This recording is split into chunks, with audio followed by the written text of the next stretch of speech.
Tell me about this. Okay, so we're very, very happy to see such a large audience show. This is wonderful. We've had great turnouts for this series, and it's really heartwarming to know so many of us do care about our water, and that we have sustainability with our water.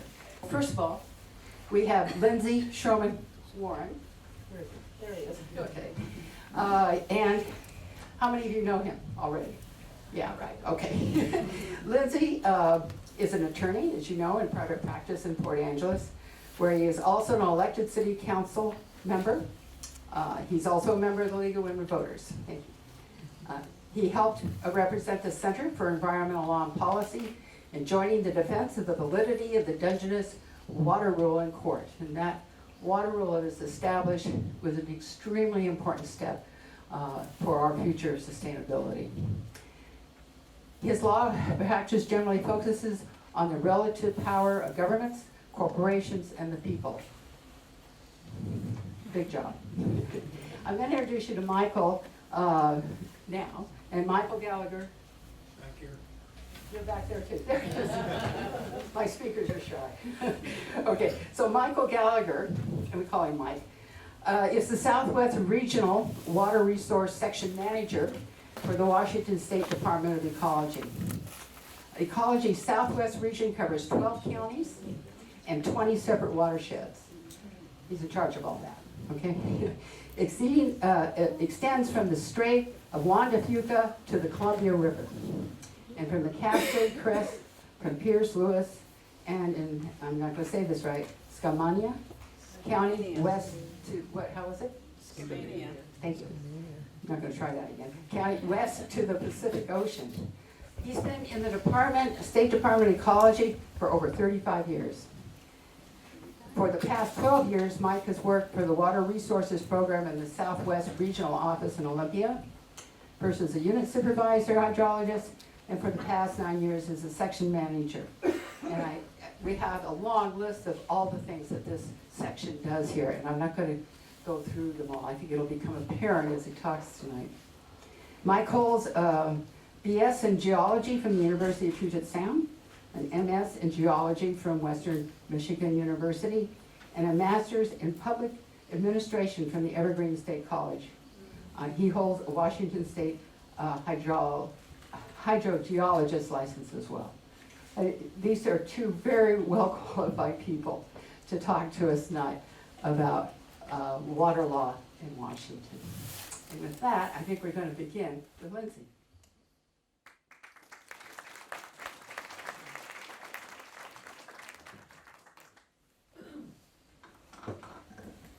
So I was refreshing myself in some things on the bus and reading a website or web page on Ecology's website. And I got to the bottom and there's Mike's name at the bottom of it. So I'm going to go really fast and turn it over to him. So what I want to cover is some of the big picture of how we got to the water law system that we have here in Washington State. We could talk about this for an entire law school course, but we just have an evening together.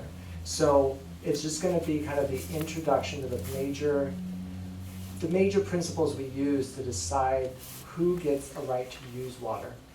And I should caveat that and say, we're talking here just about the use of water, not about the quality of water. I don't plan to get into that. I don't think Mike does either, but I might be mistaken. And it's really talking about fresh water. We're not talking about salt water or what's happening out in the marine system at all. So when we talk about water law, this is only a subset of that. This is the water quantity part, not the water quality part, and only fresh water. It can get way more complex depending on how much time I'm going to spend on it. So I need to figure out how to advance the slides. And that works. So Oliver Wendell Holmes Jr.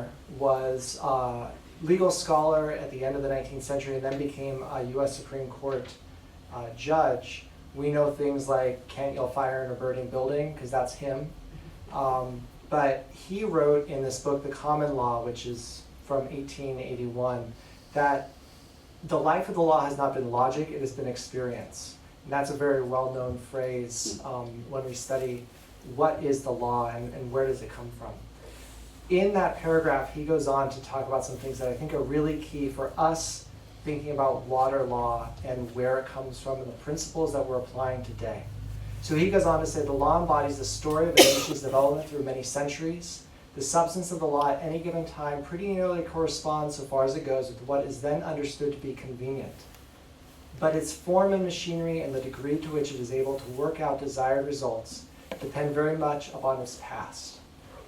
So as we go forward learning about our water law today, we're bound up in that machinery or that form of the past. And the needs we had for water in the past really inform the system we have for water today. There's a lot of ways that we could structure water law. And we have a particular system, we call it prior appropriation. But that doesn't mean that that's the only way we could do that. So I'm going to just start to lock you into a way of thinking about water law by describing prior appropriation and trying to make it make sense. But it's not the only way we can make sense of water. I just want us to keep that in mind as we think about the system. And also that it might not even be the way that it makes sense to manage water today. But because of our past and how we got here, as Holmes said, that's the system we have today. It's what, at least at one point in time, was convenient, and what still maintains to be convenient, although sometimes we're like, what happened here? Like if people remember the Hearst decision, everyone was like, what happened here, right? And then we were like, that was inconvenient, let's do something else. Is that a fair analogy to Hearst? Was that, everyone just did this? So this is a map of gross primary production. So how much photosynthesis is happening, how much plants are growing across the United States during 16 days at the end of March, beginning of April. So keep in mind, probably Minnesota still has snow on it. So there's not much primary production going on up there. But when we look at it, we see a big green patch over in the eastern part of the US. And then around kind of halfway through Texas, that just stops. And then it gets pretty brown. Not a lot of primary production. We get these little pockets, like you can see down in New Mexico, there's this little pocket of green. That's probably all irrigation, right? I mean, and then California, we know there's a lot of irrigation going on in the Central Valley and stuff. So we have to take those current water uses out and imagine we're back like a couple centuries and you still have all that primary production going on over in the east, but not a lot in the west. So in the course of the development of water law, we've come to talk about Eastern water law, which is basically east of the 100th meridian, which, do I get to do? East of there, or Western water law, which is all this area, basically west of the 100th meridian. And that's the dividing line. Although recently some researchers have been saying that that kind of deserty or plains area has been pushing to the east. I saw that a little bit when I was looking for these kind of slides. So Eastern water law, we're talking about the stuff that doesn't apply here, but its origin helps us to get to where we are here. Eastern water law was about connected land ownership adjacent to the water and a right to the reasonable use of that water, which often meant keeping it in the channel. And if we think about the way that people used water in the 18th, 19th centuries, a lot of it was in channel use. So before a lot of fossil fuel use, we had water wheels powering factories. And that meant keeping the water in the channel and using it in channel. Sometimes there was a little diversion, like this example has a little diversion to get to the mill, but it was going back into the channel a lot. So there wasn't really an interest in taking a lot of water out. Also, barges needed water in the channel. If you withdrew all the water from the channel, you wouldn't be able to transport things through, in this example, the Erie Canal. So there was a lot of focus on keeping the water in the channel. The water law wasn't based on taking it out, which I'm leading into what we have in the West, which is about focusing on taking it out. So people talk about riparian rights or riparian water law. That's Eastern water law. We don't do that in Washington, except the little secret is we kind of did at the very beginning, but just pretend like I didn't say that. Generally, we don't do riparian water law in Washington.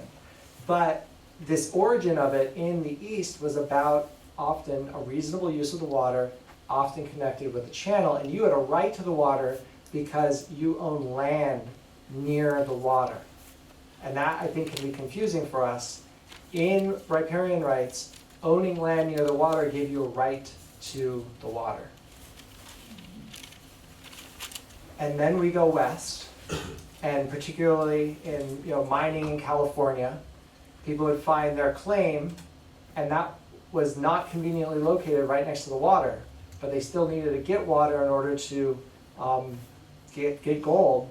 So they would make canals and developed a system of water law, which we call today prior appropriation, which was based not so much on your connection to the water and your owning land near the water, but when you started to use the water and put it to a beneficial use.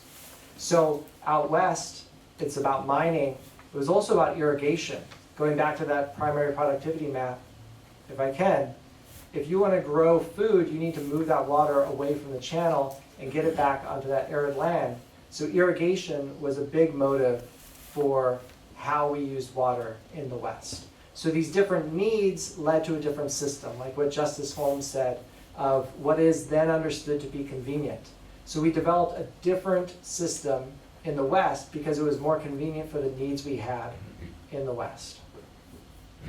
And I know we said no questions, but if I say something like CFS, which means cubic foot per second, and I don't define it, or it's like, oh, hey, wait, you just lost me there, do jump in and say, hey, quick question. And please don't be offended if I say, let's take that at the end after Mike finishes as well. But it's okay to jump in if you want to. So just re-illustrating this idea of the West versus the East, where do we irrigate? This is now in 2015. And the Western states, here's our 100th meridian. The Western states are the ones that are irrigating. The Eastern states don't really irrigate that much. I mean, so growing up here, I was so confused when I learned that other parts of the world have more rainfall in the summer. What? No, it doesn't rain in the summer. What are you talking about? It rains in the summer. So, I just didn't get this. So if you're talking to kids in SQUIM about where this came from, let them know many places it rains in the summer, just not here. Some years it floods on here. So I apologize, that's supposed to say river in the middle. I messed up that slide. So we're going to get into the details of prior appropriation. And one of the things that was concerning to those miners up in the Sierra Nevadas was, okay, I'm going to build my canal and get this water over to my claim, and I'm going to strike it rich getting gold. But these are little streams, and what if somebody goes upstream of my diversion and makes their own diversion going the other way, and they take all the water? And then I just invested in all this infrastructure to make this diversion to my claim, and somebody else just goes slightly upstream and takes the channel and takes it over to their claim. That wouldn't be fair. So we said, yeah, that wouldn't be fair, because you've already invested in this infrastructure. So one of the principles that we're going to apply in Western water law, or prior appropriation water law, is first in time, first in right.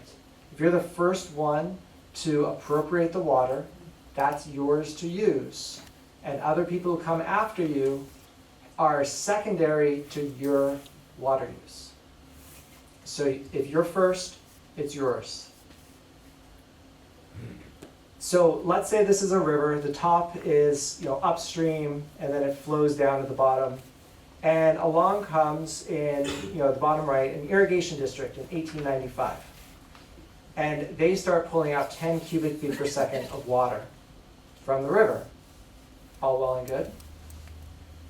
And then in 1913, there's a city that says, we're going to start, they build this big system that's able to withdraw 50 cubic feet per second of water from the river. And I just made these numbers up, although I did pick dates that matched the SQUIM area pretty well.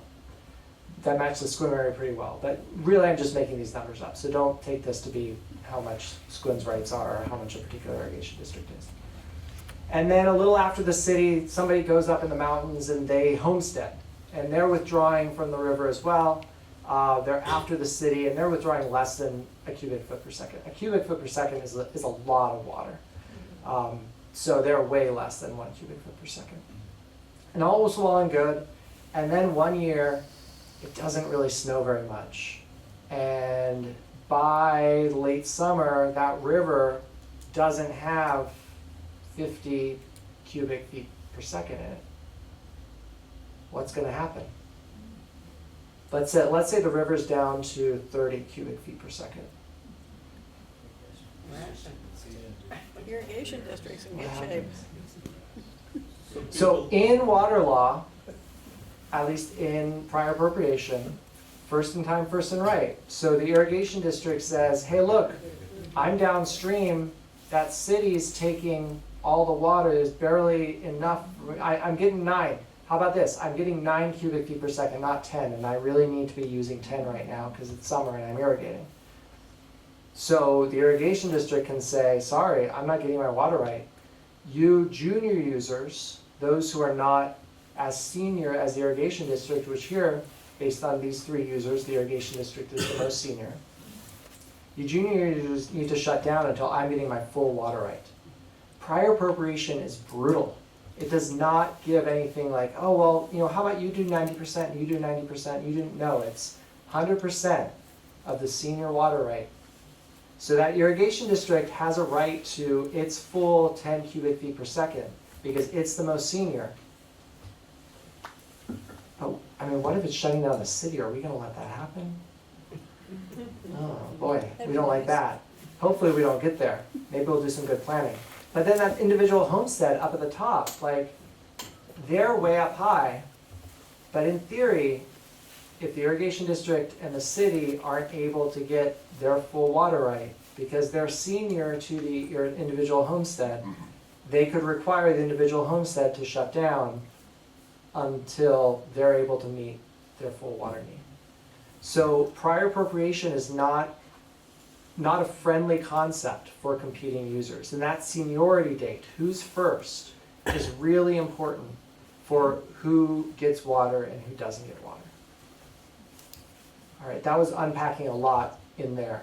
We'll kind of try and get back to this. But this first in time, first in right is key concept for kind of the whole principle of prior appropriation. But it's not the only concept. So one of the other principles is you have to put the water to beneficial use. And I think the thing to say about this is beneficial use is really almost anything. We were talking before the talk of well, what isn't beneficial use? And there's one nuanced example that Mike came up with that's not beneficial use. But basically, it's not necessarily what you may think is beneficial use, like whether the golf course is a beneficial use. No, it is a beneficial use whether you like that or not. And so beneficial use is really almost anything we want to put it to. But to acquire a water right, you need to be putting the water to a beneficial use.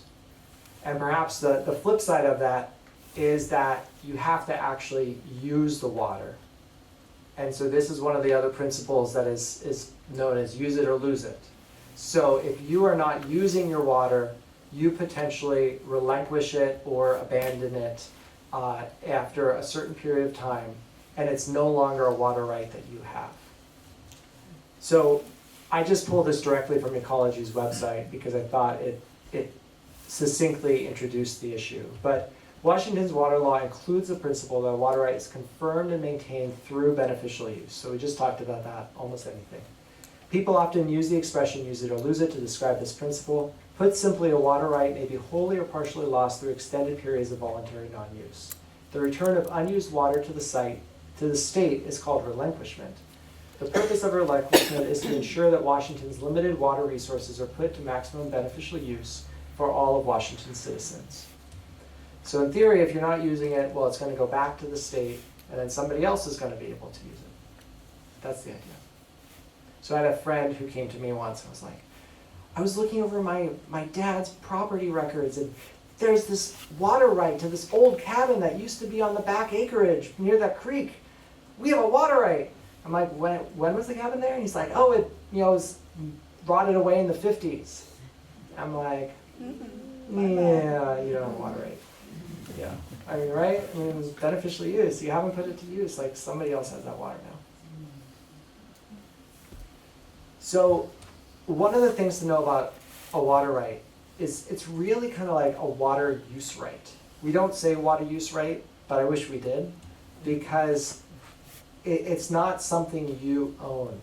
And I don't know why Silas put this in the film, but I said it in front of him, so he used it, of like, I don't want to own the water from my toilet, you know? I want fresh water, right? So we call it a usufructory right, or kind of like a use right, a right to the flow of something. But it's not those particular molecules that you own. It's that flow or that throughput of water that you own. And so as such, the question becomes, well, who owns the water? And the state legislature has told us very clearly that all waters within the state belong to the public. This is part of some of the original water code that really spells out these principles that, you know, back in 1917, so a while ago, this is kind of when it really got codified. Subject to existing rights, so we recognize some people already have water rights. Let's not deal with that. All waters within the state belong to the public, so we don't own it even when we have a water right to it. We have the right to use it, but it still belongs to the public. And any right thereto or to the use thereof shall be hereafter acquired only by appropriation, prior appropriation, for a beneficial use, see, I wasn't lying to you, and in the manner provided and not otherwise, as between appropriations the first in time shall be the first in right. So right there in our law, we say prior appropriation is the principle by which first in time, first in right. That's the only statute I'll show you. So one of the concepts that is really challenging for us, and I think it's because riparian rights, those eastern water rights that we don't really use, are so different from this. Remember, in riparianism, you own land next to the water, you have a right to use the water in a reasonable way. In Washington, your rights to land and your rights to water travel completely separately. Those are different rights. We often talk in the law about property rights being a bundle of sticks, thus the clip art, bundle of sticks. And you know, you have the right to exclude somebody from your property, you have the right to sell your property, you have the right to harvest resources on your property, stuff like that. But say you rent your property, you've given up some of those rights, like your tenant now has the right to possession of your property, and you don't just get to go and, you know, walk into your apartment or house that you're renting, right? Your tenant has that. But your tenant doesn't have the right to sell it. You've kept that. So you think of it as a bundle of sticks. You can give some sticks to some people and keep some sticks for yourself. But when you have that land ownership, that bundle of sticks, none of those sticks is a water use right. The water use right is something different. It's almost more of a permit or a license from the state to use an amount of water. So here we have some houses on the left. Where was I going with this slide? The density, yeah. So they're separate from the property right, they're harvesting the water. There's an example here of this house kind of coming in the middle. There's two houses on the side. They're already harvesting water from the water table. And this is trying to show this cone of depression, how you suck water out and the water kind of goes down a little bit. And that potentially produces density issues when you have too many houses trying to get a water supply that's not replenishing itself fast enough. Is this familiar to anyone? Okay, I hope not. Oh no, okay. So one of the goals that Ecology has in managing the water resources of the state on behalf of the public who own all the water is to make sure that existing property rights or water use rights are not infringed by new water use rights. So I think this is one of the things that we wrestle with, because we say, well, I got this parcel of land and therefore I should be able to build on it and access water. But that water is already being used by all these other people around. So if we just let everyone access water when yet it's somebody else's water, maybe it's the downstream person, like those miners, it's the downstream miner is already using it. Who's protecting that water resource for the downstream user? And that's one of the things that Ecology considers when it's deciding, well, how many resources are available here? Is that water already allocated? One of the challenges that we're having in Washington abundant, wet Western Washington even, is that a lot of the times all the water is fully allocated. So we have this concept of wet water and paper water. Wet water being the actual molecules of water on the ground. Paper water being how many water rights do people have. And usually, if all goes well, your wet water and your paper water, at least there should be more wet water than paper water. But if there's more paper water than wet water, and everyone wants to use that water, it's kind of like a run on the bank. You know, it doesn't work out very well. So watershed planning is trying to mitigate for that and plan ahead for that. The key thing I want to emphasize is that, yeah, at least in Washington, we don't associate the land right with the water right.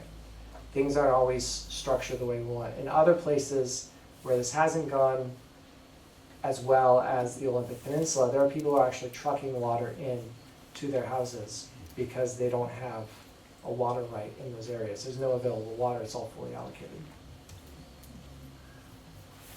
All right, so Western water law is built on taking water out of the stream. And, you know, like, who's heard like the Colorado River runs dry before it reaches the Pacific.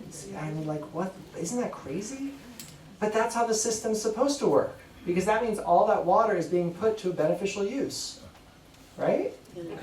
If the water drained into the sea, it's getting wasted. You don't believe me? I'm trying to tell you that's how it works. So because people didn't really believe that that's how it should work, and you seem to be a skeptical audience as well, back in the late 60s and early 70s, the state legislature passed several laws establishing the authority of the Department of Ecology to set minimum in-stream flows, sometimes called base in-stream flows. It really means the same thing, which are essentially water rights for the river. So because we have this prior appropriation system that's all about withdrawing water from the river, and that's how you have a legal right to the water, we found that we weren't leaving enough water behind in the river because there was no legal right to leave water in the river. So the in-stream flows, or the minimum in-stream flows, are a way to keep the water in the river so that we have those beneficial uses of flowing rivers. We often think of salmon and anadromous salmon as the key thing there, but it's also for scenic and aesthetic value. It's also for the other wildlife that use streams, and it's for the environmental value of an aquatic ecosystem as a whole. I was trying to pick a photo for this, and does anyone recognize that? It is the Elwha River way up high above Wilder Camp, where it's like just running through the forest, which is probably really cool salmon habitat if the salmon could get there, which they might be on their way now. But at the time, there were still dams in the river. So we're going to show you this picture over and over again because this is like the key thing. And one thing to keep in mind about this, the flow here is in cubic feet per second, but it's a logarithmic scale. So this is 100, and that's 1,000, and that's 10,000. So these spikes are really like way bigger spikes. They're just suppressed because it's a logarithmic scale. And then January, February, all the way through to December. And our water year kind of starts when the rain starts in the fall. We get these spiky storm events. The amount of water goes up, and then it kind of comes down as, you know, the water's falling as snow. I'm going to defer to the hydrogeologist sitting behind me if I get any of this wrong. And then we've got snow melt, and then it goes down low in the summer. So it's really this, you know, mid-August to mid-September time period when we have this critical low flow, and it's also when we have more irrigation needs, salmon want to come up the rivers, we have all of this high demand and low supply all at the same time. So based on that, in the Dungeness River, the Department of Ecology set a minimum in-stream flow that went down a little bit in the summer period, but was generally in keeping with what the amount of water in the river. And that minimum in-stream flow still has a priority date. Yes. So the in-stream flow has a priority date. It has seniority to anything that comes after it was established, and it's junior to any of the water rights that existed before it. And so there's all sorts of policy questions we have about, well, who should be junior, who should be senior? Do you really want the city of Sequim being a junior water user? You know, I mean, what's going to happen if there wasn't enough water? If we have like a 2015 year where there's not enough water to a municipality? So there's all these questions for us as well. So it's really important who has senior rights and who has junior rights. And now I want to kind of blow that whole thing up. Are you ready? All right. I'm not blowing it up. The United States Supreme Court blew it up over 100 years ago because there was a reservation out in Montana, the Fort Belknap Indian Reservation, and all these settlers were coming in around the reservation and using up all the water. They were saying, first in time, first in right. I'm the first one to perfect my water right. It's mine. And the Fort Belknap tribe went to court and got what we now call today the Winters Doctrine, in this case Winters versus United States, which basically says that when the federal government created the Indian reservations, and to some extent any reservations, but that's a little bit beyond what we're going to talk about here, the water rights were reserved in sufficient quantity to meet the purposes for which the reservation was established. So specifically an Indian reservation may remove water, reserve water for future use in an amount necessary to fulfill the purpose of the reservation, with a priority dating from the treaty that established the reservation. First in time, first in right. So for our purposes, there's a treaty establishing a reservation, reserving fishing rights for the indigenous people of this area. That's the Treaty of Point No Point. I couldn't quickly find the page that this quote is on, so that's just the front page, if anyone's trying to find the text in the scribbly cursive.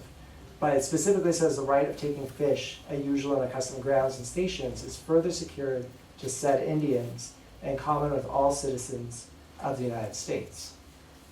So the Winters Doctrine, establishing that reservation, reserves a right. 1855, who's the senior water right? So Tribes. that's one of these big questions that a lot of the tribes in Western Washington have not quantified those reserved water rights. So if they did, those water rights would be senior, and there's really no argument about whose water rights would be senior. First in time, first in right. You know, we're going to apply the rule. And but how big would those water rights be? And what would be the effect on everybody else's water rights if we were to actually effectuate that right to fish that the US government promised in 1855? So I'm going to end with one more quote, and this is going back even further than Holmes. You know, Holmes was like 1881. We're going back to like the 18th century here with Montesquieu. Montesquieu is the political philosopher and cultural anthropologist who coined the separation of powers concept that we know and love today. And Montesquieu, sorry, it's a little too close to home. So Montesquieu said, the severity of the laws prevents their execution. And I throw that out there too for kind of the reality check on water law. That, you know, I think, and this is just my opinion, one of the reasons why tribes have not quantified their water rights is because, as Montesquieu says, the severity of the law prevents their execution. There would be such a quantified water right that would effectively be an in-stream flow, that what would happen to the rest of our water rights? And do you really want to be the one to actually push that? And what does it say about the state of things when we say, yeah, that is your right, first in time, first in right, but we're not really ready to recognize your right because of what we've done since then. So I hope it's okay that I kind of blew things up at the end there. But that's a really important part of water law. So when we think about how we shape this system of water law, who gets water, why, we cannot forget the tribal interests in water law. It's absolutely critical because they have such an enormous stake, which our government has recognized is there since Now, in our case, 1855 was the treaty point, no point. All right. Well, that's the transition slide, and we're going to switch over to Mike. And then I'll be available for questions afterward. Thank you all.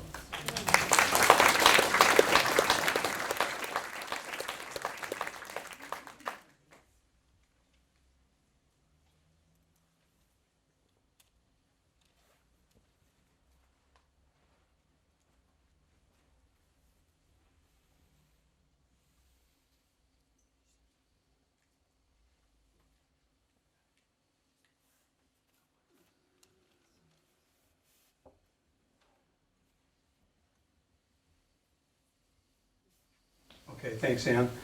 I'm Mike Gallagher at the Department of Ecology, and a little more detail on water rights and specifically to the Dungeness watershed that we're all in tonight. Something that one advance. Okay. So our agency's mission, 1,600 employees scattered at Olympia and 4 regional offices and also at the Hanford Reservation in Richland, is to protect, preserve, and enhance Washington's environment for current and future generations.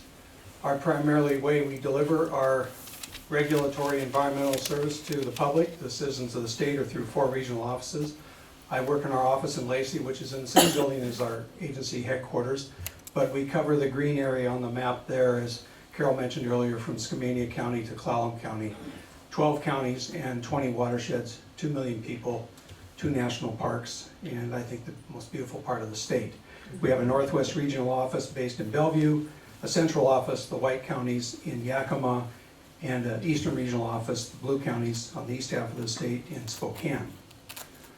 I work in the Water Resources Program. Our agency has 10 different programs: water quality, air quality, toxics cleanup, hazardous waste, shorelands, nuclear waste, environmental assessment, a few others I can't think of right now. 1,600 employees. Our Water Resources Program is about 140 of those 1,600 employees. Our program mission is that we manage water resources to meet the needs of people and the natural environment in partnership with Washington's communities. Water use in our state varies widely, but the biggest use by far is agricultural irrigation, primarily in eastern Washington. My counterpart regions in our central office and our eastern office have much larger staff because they have much bigger water resources related issues than the southwest and northwest regions. But roughly 60% of water use is agricultural irrigation versus 1% is stock watering, 20% public water supply. And you can see, for example, the total water withdrawal, the biggest county is Grant County. If you drive across I-90 between Ellensburg and Spokane and you're going across Grant County and you see those big crop circle sprinklers, they're using a huge amount of water. They have water rights to do that. They grow a lot of crops, provide a lot of economic value to the state and to our economy, and that's just one example of that. I'll skip through these slides because Ann has already presented these earlier. This is how we see our state from the surface. We have 62 separate, what we call water resource inventory areas, oftentimes acronymed as RIAs. Clallam County has about 4 of those, parts of 17, which is called the Quilcene Snow Water Resource Inventory Area. 18, which is the Elwha Dungeness. 19, which is the Lyre Hoco. And 20, which is the Solduck Ho watershed. And most of the population, as you know, in this county is in the Sequim-Port Angeles area. So groundwater versus surface water, we see those a little differently in that when we talk groundwater and water rights related to that, we talk gallons per minute.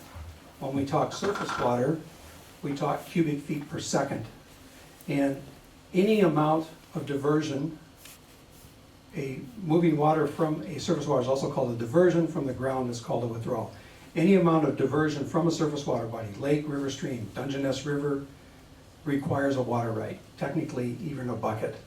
But we don't go that far, but we have actually a few water rights for 5-gallon buckets, but they're kind of remote ideas, but they're legal. Measured in gallons per minute, a withdrawal from groundwater, in most of the state, the first 5,000 gallons does not need a paper water right.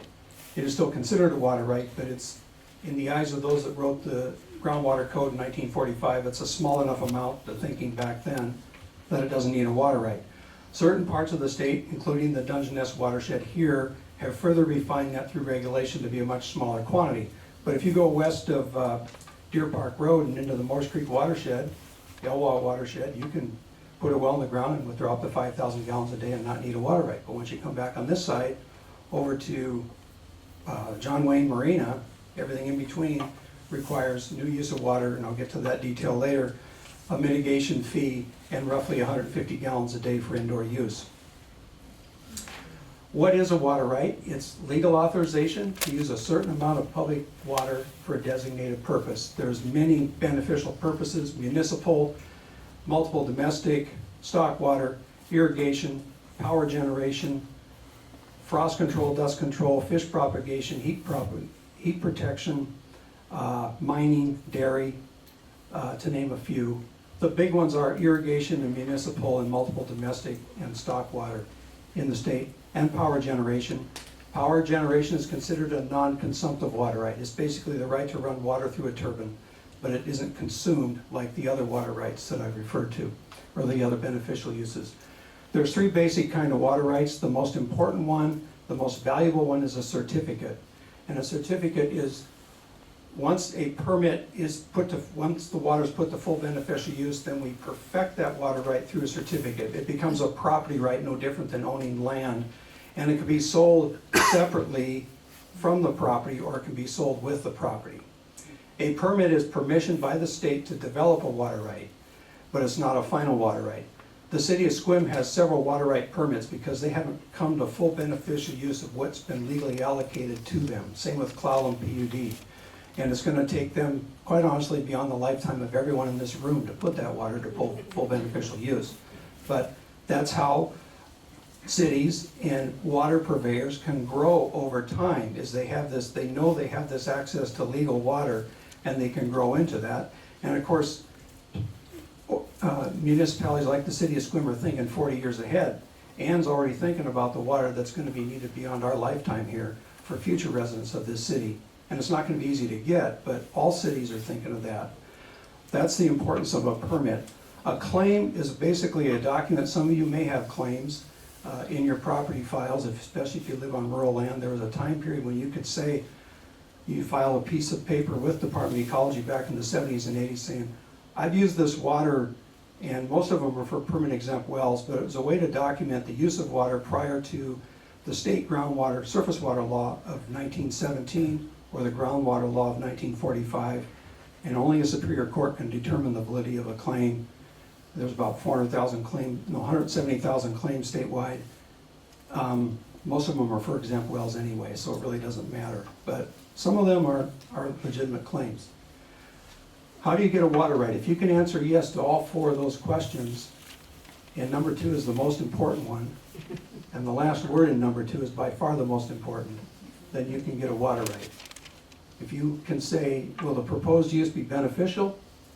Will existing water users, your neighbors, the river, etc., will not be impaired? Will the proposed use not be detrimental to public welfare? And is the water available physically, and the most important word here, especially in this watershed, legally? Legally ties into what Lindsey mentioned earlier about the prior appropriation doctrine. The irrigators, the 7 irrigation districts in this watershed, after the Jamestown S'Klallam tribe, have the highest priority legal availability of water from the river.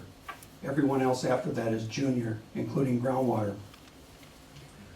So as watersheds in our state become tighter in terms of water supply, the legal availability is a greater question and a harder hurdle to jump over to secure a water right, even though the water's physically there. The molecules are there, but the legal right to use those molecules is not necessarily the case. But if you meet the 4-part test, and we issue a permit subject to public review and comment, and subject to public appeal, and if there's no appeals, then you have a water right which specifies that you have so much water from this aquifer for, let's say, 100 gallons a minute for outdoor irrigation from April 15th to September 15th for irrigation, You have that right for that amount at that location at that time at the exclusion of everyone else. That is your water right. British Columbia calls it a water license, and maybe that's what it really should be. But in Washington and elsewhere in the West, it's called a water right. One thing to keep in mind, I think many of you moved here from elsewhere outside of Washington State. I won't ask you to raise hands, but I know in our agency, most of the people in Ecology have come from outside of Washington, so I think that's true. I'll just admit I'm a native to Washington. Anyway, Washington does not have what's called a domestic preference for water. In Colorado, you sink a well, you're guaranteed 350 gallons a day, no questions asked, if you can get that, but most cases you can. There's no questions asked. In Washington, you can drill a well, but that does not mean you have the right to water. You do have the exemption in some parts of our state up to 5,000 gallons a day, so it's not an issue. But where it can become an issue, people find out that they don't have that, what's called a domestic preference. That groundwater permit exemption I talked about, that 5,000 gallons only applies to indoor domestic use. There are 3 other exemptions that one can have. You can also irrigate up to a ½ acre of non-commercial lawn or garden, your private lawn, your private garden. There's no quantity. That's the way the law is written in 1945. Another nuance is you can provide stock water. There's no quantity. And that goes back to how the legislature wrote that law in 1945 and where they put the comma in the sentence. Because I think they intended that the stock was part of the 5,000 because it was just kind of a small hobby farm type scenario, but the state Supreme Court has ruled no. The way the sentence reads, it's an unlimited quantity. And you have a second exemption if you're a small business enterprise, nursery, dental office, you name it, you're using water from that well for commercial industrial purposes, a second 5,000 gallon a day exemption. Now, that's not available here in the Dungeness watershed, but that is available in the Elwha and Lyre-Hoko and Solduck-Ho, for example. And it's all important to remember, this is just for groundwater, that when you do have a well put in, all other water laws and regulations, including well construction regulations, still apply. In addition, statewide, we have, as Lindsey mentioned, these in-stream flow regulations. We have 25 watersheds where in-stream flows are set. Those are primarily the green ones and the yellow ones. And then this chunk here of upper and lower Yakima River is federal water, and that's a totally separate issue. The gray areas are the watersheds that have no in-stream flow regulations, and that's where that full 5,000 gallon exemption still applies, whereas many of these green ones, again, because of the legislation that fixed the Hearst Supreme Court decision of 2016, further restricted daily use for new wells, not the existing wells, but any wells after January of 2018, to be in some of these watersheds 950 gallons a day and some 3,000 gallons a day. The yellow watersheds, including Dungeness, Quilcene, Snow, for example, also have a slice of the stream set aside for future permit exempt wells called a reservation. And once that reservation is used up, then there's no more legal water available for permit exempt wells. The reservation established was good for probably 20 to 40 years of exempt well use, or exempt wells over the next 20 to 40 years, and we'll leave it to the next generation to figure that out as those reservations are used up. What is an in-stream flow rule? It's under these laws, we are authorized to establish state water management rules to protect and preserve fish, wildlife, recreation, navigation, the aesthetic value of the stream flowing by, water quality, and livestock watering. And that rule is used to limit future use when the actual stream falls below certain levels. So that graph that Lindsey showed with the bars going across, when flows in the Dungeness are below 180 cubic feet per second, certain withdrawals may have to, or diversions certainly may have to curtail their use. That's how we manage that in several of these watersheds with these in-stream flow rules. And that in-stream flow rule by itself becomes a water right with a priority date, the date the rule was adopted. For example, in the upper and lower Chehalis watershed, the rule was adopted in 1976. Since then, we've issued 93 water rights to irrigators And when the flow in the Chehalis River falls below a certain level, those 93 irrigators have to stop irrigating. It's called a curtailment. And they can't irrigate until the river comes back up again. They know that, it's provisioned in their water right. They're not happy about it, but that's what happens when basins become fully allocated. Why do we do this? We know that low flows can affect fish. Fish passage, it's if you were here in the drought of 2015, you saw how hard it was for the salmon to swim upstream in August when the flow was 60 cubic feet per second. It's not pleasant when it's ankle deep water for fish. That also loses habitat, affects egg incubation mortality. Certainly it raises the temperature of the river water. There's increased competition for food, increased disease, predation from other species, and it just is not a good thing on how low flows can affect these 5 fish primarily, and other fish too, but these are Endangered Species Act protected fish. And I believe the Dungeness River is an ESA listed watershed. So to help offset that with new uses of water, we require what's called mitigation, which is the offset or compensation for the impacts of water. It's, for some of it could be a monetary compensation, but really it's a water for water compensation. So if you buy a mitigation certificate from the Dungeness Water Exchange, you're paying $1,000 for indoor use that allows you 150 gallons a day. You're basically buying mitigation for 15 gallons a day that somebody else has sold back to the state, the irrigators, and it's being drained down at 15 gallons a day consumptive use. The other 135 gallons is what goes out your drain field from inside your house. So that's not a consumptive use of water. So examples of water for water types of mitigation are purchasing an existing water right. We purchase part of the irrigator's water rights. They're taking less from the river. We're using that set aside to allow for, nice sustainable growth of domestic population in this area.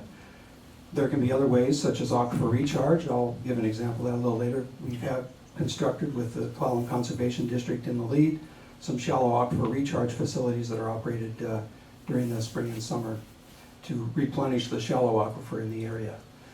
And we can also create a reservoir. This is very expensive, but there certainly is one being planned in this area up off of River Road where you can fill the reservoir during high flow. It's off the river. You fill it from the river with high flow, and you stop diverting for the last 30 days of the irrigation season and use the reservoir to irrigate with. A very creative way that can keep up to 30 cubic feet in a river that can get as low as 50 and 60 in a really dry year. Our program, the work we do, unlike other parts of our agency, which are driven by law, created by the legislature, well, we have laws that are also created by the legislature, but really courts and the legal system direct the work and how we do our work. And I just want to draw your attention to these. There's multiple court decisions, but these 4 Supreme Court decisions really have narrowed our ability to issue new water rights now and into the future. And certainly they've strengthened our ability to what we call our first priority, and that's to protect senior water rights. But to get new water rights, it's not easy. So Postema basically said, the law does not allow for a very tiny impairment of existing water rights, such as stream flow. Swinomish Tribe versus Ecology, more recently in October of 13. This is in the Skagit watershed. The court ruled that the Ecology could not use this statute, this provision in law called overriding consideration of public interest, where we basically said, well, if the benefits outweigh the costs, we can kind of fudge a little bit and allow this. Well, we used that to create a reservation in the Skagit in-stream flow rule. Swinomish Tribe wasn't too happy about that. They took it to Pollution Control Hearings Board and lost. They took it to the Skagit County Superior Court and lost. Took it to the Court of Appeals and lost. Took it to the Supreme Court and won. End of story. 6-3. Case closed. So since then, since that date, not a single new permanent exempt well in the Skagit watershed has been drilled. Now people can move into Mount Vernon or Cedar Woolley and hook up to the public water system because they have a water right with inchoate water to grow into. But if you buy 5 acres of land in a rural area, you can buy the land, you can put the well in the ground, but you cannot take the water out of the ground. So a couple years later, Foster versus City of Yelm and Ecology, we again used that overriding consideration of public interest argument to allow Yelm, as part of their new water right, to do some nice things for the environment, planting a mile of riparian habitat or trees to shade the Deschutes River for a mile. Good thing, improves the water quality. Supreme Court said you can't do that. Yelm is taking water out of the Deschutes River, small amount, that's not covered under their mitigation plan.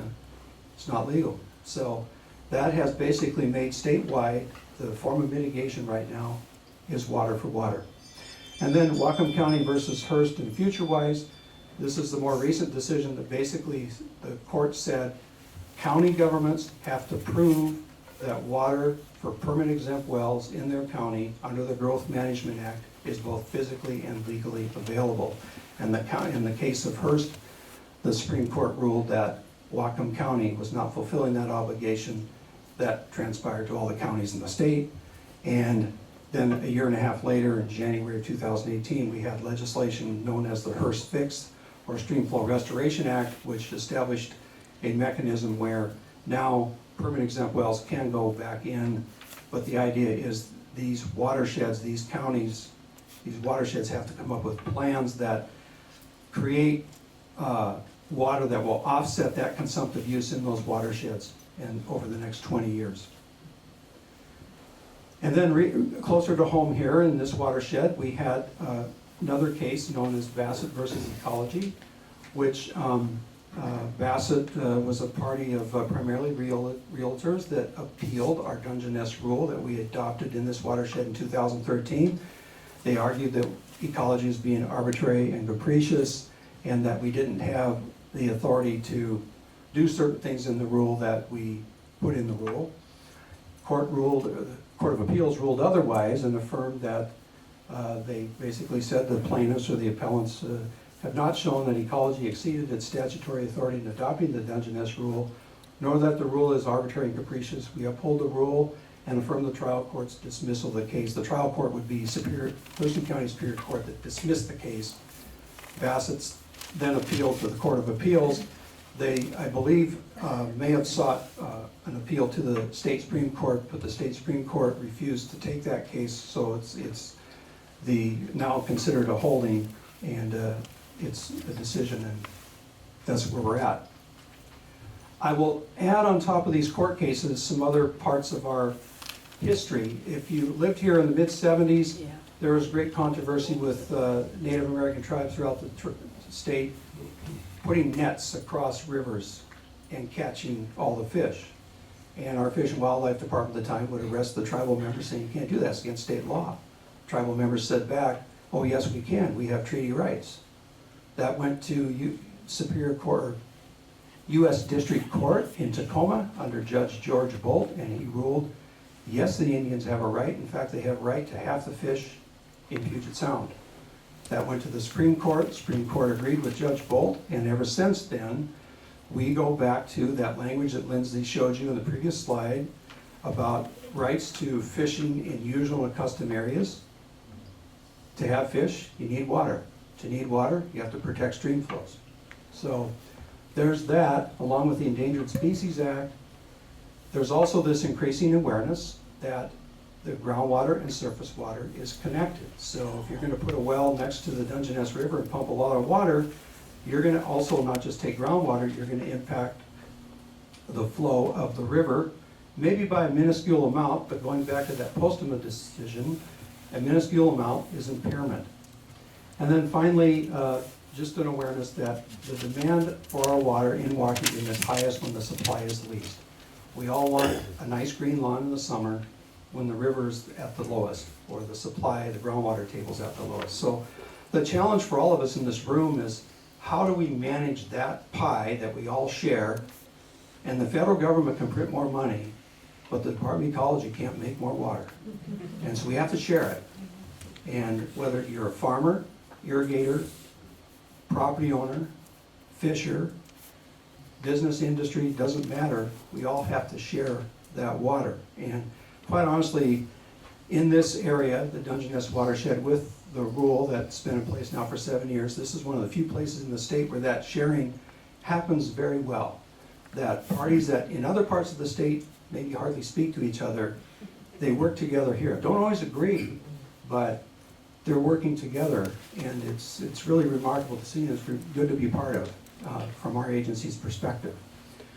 A little overview of different water rights in your different watersheds in Clallam County. So what I'm saying is in the Clallam County part of RIA 17, there's 95 existing certificates, 5 permits, 224 claims, 1 new application in our database.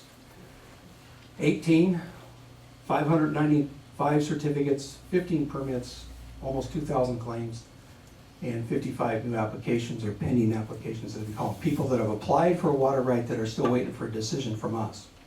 Again, physical and legal availability is a hard question to answer. Splitting the Elba and Dungeness part up, 32 versus 23, to 1 change application in each, and then splitting up the certificates and the permits. Those numbers, that's the big part of this county. Moving farther west, the Liar-Hoco watershed, Liar River drains Lake, Crescent Lake, Hoco's farther west out by CQ. 198 certificates, 3 permits, 338 claims, 2 new applications. And the Solduck-Ho watershed, 330 claims, 156 certificates, 2 permits, and no new applications. Not a very big population out there, and most people in that watershed live in the Forks area, and they're part of the Forks water system. This river here, really, it's an amazing system where this is on the old Olympic Highway bridge as it crosses the Dungeness River. Picture taken December 10th, 2014, the flow at 5,000 CFS. 8 months later, 60. So same spot.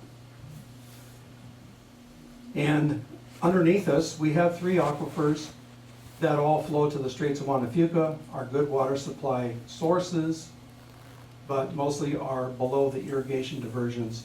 You get higher up in the hill south of 101, you're getting into bedrock material, and the supply of water is not as robust. But these aquifers are good supply, the water is physically available, but the challenge is it legally available? Irrigators, we have 7 irrigation districts: Highlands, Wood Prairie Tri, Dungeness, Clallam, Klein, Dungeness Irrigation Group, and Agnew. All have water rights from, I believe, either 1895 or 1905, but over 100 years ago. They're only second to the Jamestown Clallam tribe in terms of the unquantified water rights they have. They haven't asked for quantification yet, but they have the senior rights in the area, and they divert, to be honest, I don't know the number off the top of my head, but it's several cubic feet per second out of the Dungeness River. So in this area, back in the 90s, early 2000s, there was under another law called the Watershed Planning Act. The state provided money for local groups to get together to talk about future water use in their watershed and adopt a watershed plan. You were fortunate that there was an adopted watershed plan in this area. By adopted, it meant it was also signed off by the county commissioners in this county, which happened in June of 2005. That plan had several recommendations, including developing an in-stream flow rule in the Dungeness. There probably was also similar interest in doing it in the Elwha, but there was also an awareness that in the Elwha there was 2 dams that were going to be removed someday. Maybe we wait till after the dams are removed before we adopt an in-stream flow rule there. But the main use, the main area of growth is this watershed. And so a rule was adopted in January of 2013. And so that rule, that date is critical because anything older than that date is grandfathered in. Anything after that date is subject to the rule in terms of water use. And new permit exempt wells going in after the rule date had to pay a mitigation fee to the Dungeness Water Exchange, which is a contractor to Ecology that manages the legal water supply. We also established reservations in the rules, in the rule of this many It doesn't seem like a lot, but it is, because what a well would withdraw is a small amount, even of that 840 gallons per day set aside for Castleberry Creek. But we do track the flow of the river. So your rule says the Dungeness main stem minimum flows can be as high as 575 right now. You can divert water if it's above that. Not that there's a lot of water diversions at this time of year, but in the summertime, if it's below 180, you can't divert. Now the irrigators can, because their water rights are older than those numbers listed in the rule. And you can see between 2003 and last year, it can vary quite a bit. I mean, just an example, 2015 was just the drop year, and it was already at 61 on July 31st, and we had a couple of rain events in August. In fact, we went from the driest summer on record to like the 4th wettest August at SeaTac Airport, a couple of good rain events. So that helped restore the flow. It really saved everyone bacon, especially the irrigators. They were already curtailing, they were taking less water off the river because they have agreement with us. When flows go below a certain level, they start cutting back even though they have a senior water right. But what we did with the irrigators is we purchased 175 acre feet of their water right for aquifer recharge to the smaller streams, and to keep 45 acre feet in the main stem, and also to set aside for this mitigation effort. So there's this fee that for new water users, both indoor and some limited outdoor and stock watering, that party or applicant pays a certain fee, which I'll get to, and they can use the water out of their well for those purposes. This is the fee structure for indoor use. One-time fee of $1,000 for outdoor use. If it's a basic package, it's $1,000, so that's added on to the previous $1,000. That allows you to irrigate a lawn or garden of approximately 50 by 50 feet. Or if you want an extended package for $2,000, it allows you 75 by 75 feet. If you have horses or cows or goats, basically ungulate animals, up to 5 animals, $1,300, up to 10, $1,800, up to 15, $2,200 mitigation fee for stock water. That fee goes to the Dungeness Water Exchange, which helps pay their time to manage this whole system. And then we had some additional state money to help build these aquifer recharge systems. 6 have been constructed so far throughout the watershed, and that helps replenish that 130 acre feet a year on a good year. If the flow is low and they can't divert, they won't be able to. Here's where 4 of them are located. There are 2 more. This is a little out of date, and I don't have a aerial photograph, but you also see over the years the irrigation districts have tight line pipes. I believe that's, yeah, the red, versus open ditches, and that's allowed for more efficient distribution of irrigation water. I'll skip this slide because I think it's a little too much detail, but it just basically documents that this shallow aquifer recharge effort used that full 175 acre feet. But to date, 7 years into this rule, 315 indoor mitigation packages have been issued or sold to new property owners in the area, 75 outdoor uses, 6 stock uses, 3 large water rights to a couple of water right applicants, and also the Clallam PUD. And that uses about 18.6 acre feet a year of the mitigation water available through the reservation at 605 acre feet a year. But note that 10 acre feet of that, that's 6.04 and 4.03 of basic and extended outdoor, is 55% of the total amount, whereas the indoor use is a pretty small amount. So, and we also have a provision that for these new users, they have to have a meter installed. The legislature in the Hearst Fix law said that Ecology is to purchase and provide the meter, so we are doing that. Again, with the Clallam Conservation District, they're ensuring that a meter is installed, and it's a cellular read meter instead of a radio read, so it makes it much more efficient. Nobody has to go out and stand 10 feet from the meter to read it. It just sends a ping every night at 1 in the morning of what the daily use of water from that well was. This is a very densely populated area of water wells. 4,700 wells. There's about 500,000 statewide, so about 1% of all the water wells in the state of Washington are in this 60-mile square area of the Dungeness Valley. You have probably seen this map or heard about this map. Basically, under that rule, the green area, which is everything north of and downstream of the irrigation diversions with a half-mile buffer uphill of the irrigation diversions, that indoor and outdoor water with a mitigation fee is available. The yellow area further up valley, uphill, up gradient, only indoor water can be used. So if you buy a parcel of land with a beautiful view of the Straits and the San Juans, and you build a home there, want to build a home there, you can only use that well for indoor water. And that's, we were hopeful a few years ago that we could provide some outdoor water, but going back to that Foster decision, water for water. There's no legal water available in the yellow area to offset the use. So who's in and who's out, where that green and yellow line is? It depends on where you put the well. If you're on the green side of the line, your parcel bisects both sides, or your parcel bisects the boundary of the rule area versus the next watershed. Put the well inside, you're subject to the rule. You put it outside, you're not subject to the rule.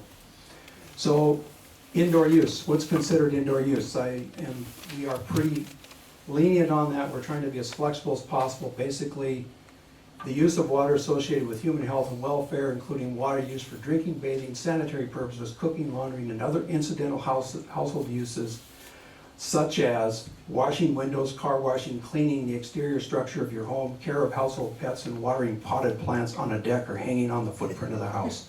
That's indoor use. That's as far as I can go. Anything away from that is outdoor use. And if you're in the yellow area, you know you can't do that. Now, we don't have people driving around looking, but believe me, our enforcement is driven not so much by us driving around looking for violations. People call, people rat, neighbors, whatever.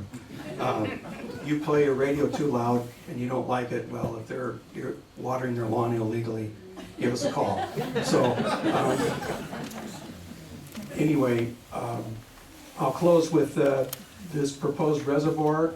We were fortunate, this area was fortunate, the county was fortunate to get some initial Streamflow Restoration Act funding to secure land up off of River Road to someday build this proposed 88-acre reservoir where the Highland Irrigation District water goes right through here to supply the farms in the Highland Irrigation District. So they would fill this reservoir in the spring, winter, spring, and then later on, the last 30 days of the irrigation season, instead of diverting 30 cubic feet per second from here, or 25, they would stop diverting, drain the reservoir to do all this irrigation out here, and that 25 stays in the river instead. So it's a very exciting project, but it's really benefits the river to critical time of year. So I think I've touched on all of these things and would be glad to answer questions, but our jobs, whether it's my job, which I do every day, or Ann's job, even Lindsey's job as a city council member of Port Angeles, and your jobs as farmers, residents, is balancing these allocations and uses of water, conservation against the public interest, protection of senior water rights, and tying in a little bit of fish biology and hydrogeology as science to try and make this, keep this first in time, first and right prior appropriation doctrine working. It's kind of a mix of law, precipitation statewide, which, you know, varies. It's wet on this side, except that little piece up here in the Squim Dungeness, like eastern Washington, and just our varied geology. In some cases, water is really readily available, in other cases, it's not. But it just makes for a challenge, and it's really exciting to see all of you interested in your water supply, where it comes from, how this all works in terms of water supply. We'll be glad to address any questions you have. Thank you for your time.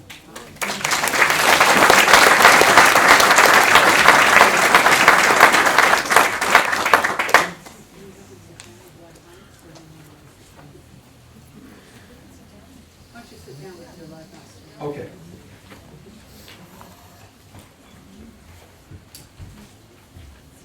Just because I don't want anyone to escape without getting this announcement. The next talk is from the Helm Conservation District, which is kind of the big coordinator of farming activities and obviously deals with water. And also one of our really great farmers is coming. So I'm really hoping that, we'll have an enthusiastic audience to listen to their point of view. They have worked so hard, through the last 2 years. I've discovered they've worked so hard in this area to preserve water, to make water available for more people use, and I think it's a really interesting story. Okay. I'm sorry, I hope I didn't catch you guys wrong. This gentleman here raised your hand first. Who is in charge of setting the in-stream levels? Who does that? In-stream flow? Our water resources program that does Department that. of Ecology? Yeah. And they send the scientists out, how do they determine that? We have trained fish biologists that go out and they measure the flow of the stream. It's called the tow width method. And based on that, they determine, and they also look at, we have gauges in several streams throughout the state, what the fluctuation is. And they make a scientific best judgment on what should be the minimum flow. And they look at the fish biology in the particular watershed, what type of fish migrate up, how much water do those fish need. Tie that all together to establish what they feel in their best judgment is the minimum flow necessary to sustain a healthy fish population in that particular stream. If there were a change in information or science, could those levels ever be changed? It would have to be a pretty robust change of information. They could be, yeah, no different than the speed limit can be changed. If you can prove that it's protective of your citizens, that the speed limit on Washington Avenue is 50 instead of 30, you can change the law, or 20. I'll go both ways. But so that same type of argument, stands with in-stream flow regulations. Thank you. Yes, sir. Is a pond groundwater or surface water? Good question. If a pond daylights groundwater, shallow groundwater, it can be considered groundwater, but we don't then say that it's allowed to have 5,000 gallons a day. We generally consider it to become surface water, even though it's So in the other same words, thing. if you dig a ditch and it seeps in, that's the condition where you couldn't withdraw 5,000 gallons No. a day? No, you can't. Okay, well, it has to be sort of a natural pond before you could do that. Well, a natural pond is surface water that may be perched above the water table, but to take water out of a pond would require a water right. So in other words, a pond is surface water on its way to becoming groundwater. Yeah, you could say it that way. But there are places where, for example, if you drive I-90 around Ellensburg and there's a lot of ponds on the side of the freeway, that's the water table. So it is groundwater. The reason those ponds were formed is the Department of Transportation dug the gravel out to make cement to build the freeway. And they left the water behind. Other questions? Yeah, it does.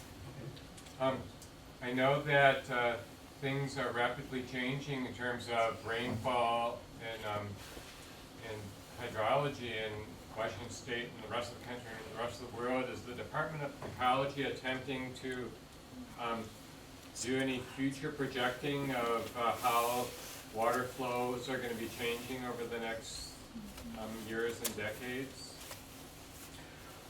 Well, we certainly are taking into account climate change as we understand it. What we understand from the state climatologists in particular and just the general science out there is that we can expect probably the same amount of precipitation that we have now, but maybe a little higher or maybe a little lower depending on location. But It likely will fall in more frequent heavy rain events called pineapple expresses, or just that kind of warm, balmy rain where it's 2 or 3 inches at a time. And there'll be less snowpack in the mountains because there's less, or there's a higher freezing level. And that's what we saw in 2015 especially. It wasn't a dry year rainfall wise, it was normal. It just was that it was so warm during the winter that there was no snow below 7,000 feet. There isn't much Cascades and Olympics above 7,000 feet. And so that area where it's really valuable and needed, that 4,000 to 7,000 foot range, there was no snowpack. This year looks pretty good. Last year it looked decent, but a couple of other things is, I think last year and the year before, the state had a really warm April. And so that 3,000 and 4,000 foot snow melted real fast. It didn't stay into May, it was gone by April 30th. And so we believe, or we're of the position that those type of trends are probably going to be more common than less common. And we have to adapt for that and manage our future supplies with that in mind. It would take 25, 30 years of no rain to basically drain the aquifers underneath us, but the rivers would go dry pretty quickly. We don't expect something like that to happen, but climate change in the Northwest, at least in Western Washington, is seen as similar rainfall, but warmer temperatures and more frequent intense rainfall, which is, you know, flooded parking lots and then 2 days later the water's gone. So it's not stored for anything, and less snowpack, which impacts agricultural irrigation, not just here, but especially in the Yakima Valley where they have a need for a lot of water. Yes, sir. Given that, does it make sense to be doing long-term planning towards more reservoirs? If we can't store the water in snow, we can store it in reservoirs? It might make sense. Repeat the question. Yeah, given the likelihood of climate change, does it make, and at least the scenario I laid out, does it make more sense to construct reservoirs to store water? Other parts of the American West do have reservoirs. You know, they're just drier.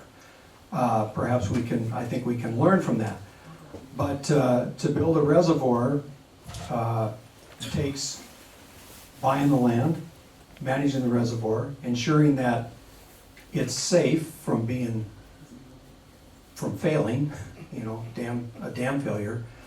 And certainly there are parties, interest groups out there that are not on the reservoir side of the equation for a variety of reasons, including fish passage. You basically, if you're going to put a reservoir back in the Elwha River, I don't think too many people would be happy about that. With fish passage, it would prevent fish from going farther upstream. To do that, I agree, that's a solution. But to get to that solution as the solution or a solution is going to be a very extensive public process with a lot of debate on both sides and cost a lot of money. I'm going to jump in too, and then we'll take your question. Is we should also look at the free reservoirs. So groundwater, I mean storing water in the ground, it moves a lot slower. It's a lot cheaper in some ways than building off-channel reservoirs. I'm not making a statement against the off-channel reservoir as planned. I'm just saying let's keep in mind where we can get reservoirs for free. And a lot of this is about delaying the movement of water. So like the mountains, free reservoir. We've just taken it for granted for a really long time. Yeah. How about a desalination plant down off the mouth of the Dungeness, where the salination of the water is very low, and the energy requirements for desalination would be much lower than, say, Israel is using in the Mediterranean, the Eastern Mediterranean. Seems to me we need to plan ahead for the growth of population. Again, it's within the realm of possibility, but I think within the realm of practicability, you need the location, you need the power source, and you need the public support for it, and the cost. I And haven't heard anything about anybody starting any initiatives to even think about it. And it seems to me that's DOE ought to be on the forefront of this and ought to be the spear point in pushing for longer-term solutions rather than simply regulating and collecting money. Well, I would think that not everyone in this room would totally agree with that, for one thing. And secondly, certainly we could spearhead something like that, but it would take, again, location, time, money, public support, certainly legislative support, State Environmental Policy Act process, permitting, land procurement, energy source. So it goes from a good idea, like a lot of these ideas are good ideas, but to get them into something that's real takes a lot of effort. And to date, I believe our position on desalinization is that it tends to be, at least in this part of America, more expensive than what it's worth. And it's not to say it doesn't work in California and Israel, but they're willing to pay the price for it. I don't know if the residents of Washington be willing to do that. But I don't know that much about it, other Well, than that. maybe we pipe it from the Cascades. We're gonna go to the question. Take a water right to do that. Senator. Yes?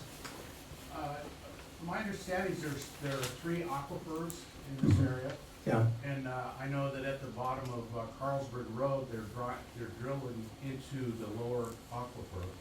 Now, is there interconnectivity between the 3 aquifers? There's interconnectivity, but there are confining layers, so significantly thick layers of clay, silty material that the molecules do go through, but it takes years to do it. But that well is actually perhaps tapping a 4th aquifer. There's only one other well that deep in the area, known as the Weyerhaeuser well. And the county, in putting that well in with the PUD for future water supply in the Carlsberg area, is tapping this deep aquifer with the idea that the deeper you go, the less of an impact you're going to have on the streams at such a large quantity of water. But I could argue both ways. They're interconnected or they're separate.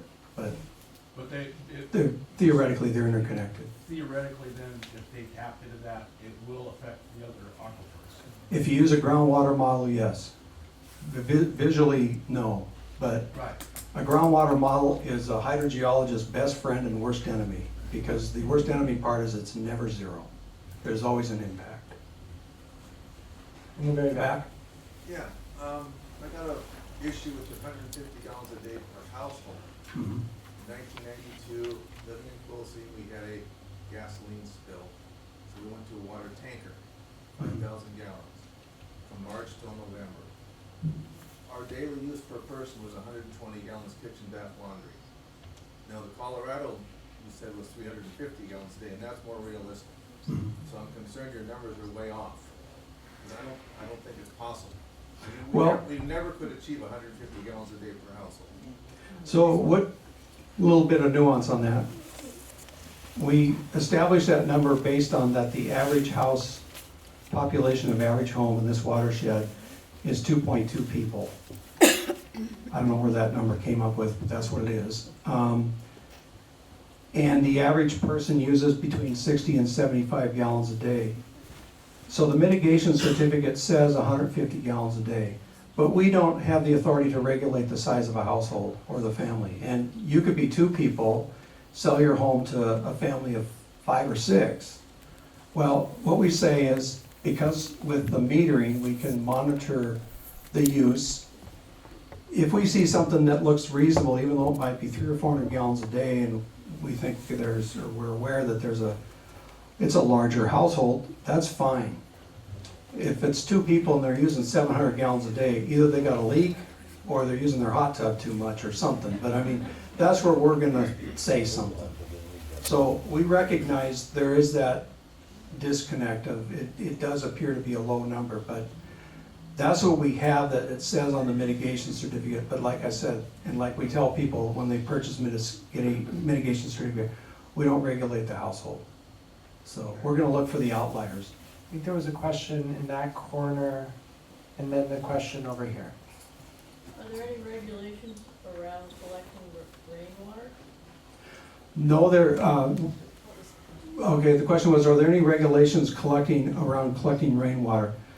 There are no specific regulations, but we do have a rainwater collection policy for how we see that, and that is that anyone can collect rain off the roof of their home or their carport, kind of their existing structures, put it into barrels and use it for outdoor irrigation purposes.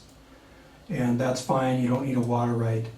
But if somebody was purposely building roofs to collect rainwater, then we would probably argue that rainfall is waters of the state and not allow that. But that would probably be a pretty extensive thing. But kind of your existing footprint, which looks something reasonable, you can use that for outdoor water. That's actually encouraged in the Chimacum Basin for outdoor water because they don't have legal outdoor water there. The law always comes down to what is reasonable. Yeah. That's the key word. Not just, not fair, reasonable. She asked my question, thank you very much. Yes. What's the status of permit exempt wells in the Jimmy Come Lately watershed and the other areas around Spoon Bay that are in Watershed 17? Interestingly enough, we call that the donut hole in that. Repeat that, please. What is the status of permit exempt wells in the Jimmy Come Lately and Miller Peninsula?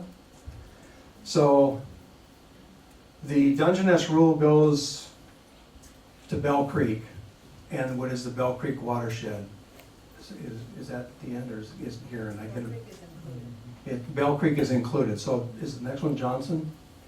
Or okay, so the Johnson Creek small subbasin, Jimmy Come Lately, and the Miller Peninsula is 5,000 gallons a day for domestic purposes and half acre and